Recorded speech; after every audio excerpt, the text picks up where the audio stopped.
All right, I want to jump in on this subject real quick. I don't think anybody has a problem with anybody criticizing Coach Prime. That's what fans do.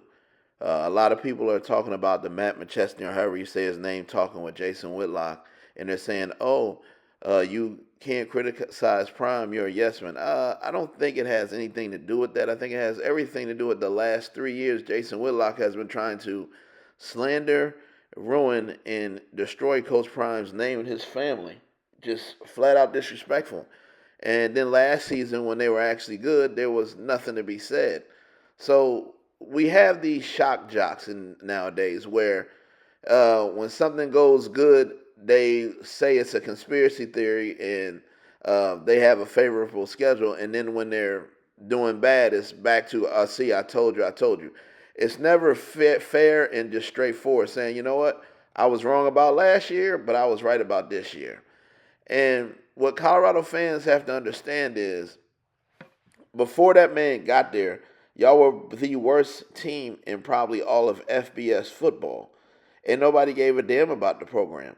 And anybody with common football knowledge understood this year would be a rebuilding year. Now, I didn't think it would be this bad. I thought they would go 6-6, 7-5, make a bowl game. At best, right now, they can go 6-6, and it's not looking like they can. If they do it, that's amazing.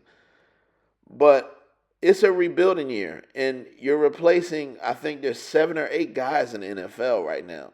The Heisman Trophy winner, the Johnny Unitas winner, Jimmy Horn, LaJohntay Wester. These guys are not just like anybody, the BJ Green. These dudes are on active NFL rosters. And then you got 2 other guys that are on practice squads, Silman Craig and then Will Shepard. In addition to that, are y'all forgetting that the best linebacker on CU last year is starting at the University of Alabama? Y'all forgetting about those resources that he doesn't have with NIL. Why do you think Paul Feinbaum and all the big major networks haven't really been complaining about Deion like that this year? Because they understand that he's in a different situation.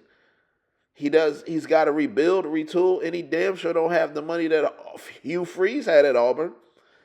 Same thing with Jason Whitlock. You got to watch that guy. He'll sit around and say James Franklin deserved to get fired. Deshaun Foster deserved to get fired. Won't say a word about Hugh Freeze deserved to get fired.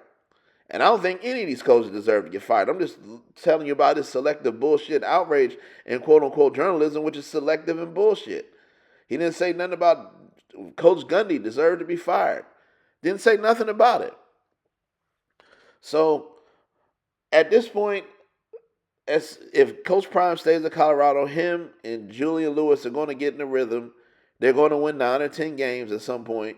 And after they win that 9 or 10 games, Coach Prime's going to be the hell up out of there. Because he's going to remember how people acted when they were in a rebuilding year as if they handed him over Alabama or they handed him over Ohio State.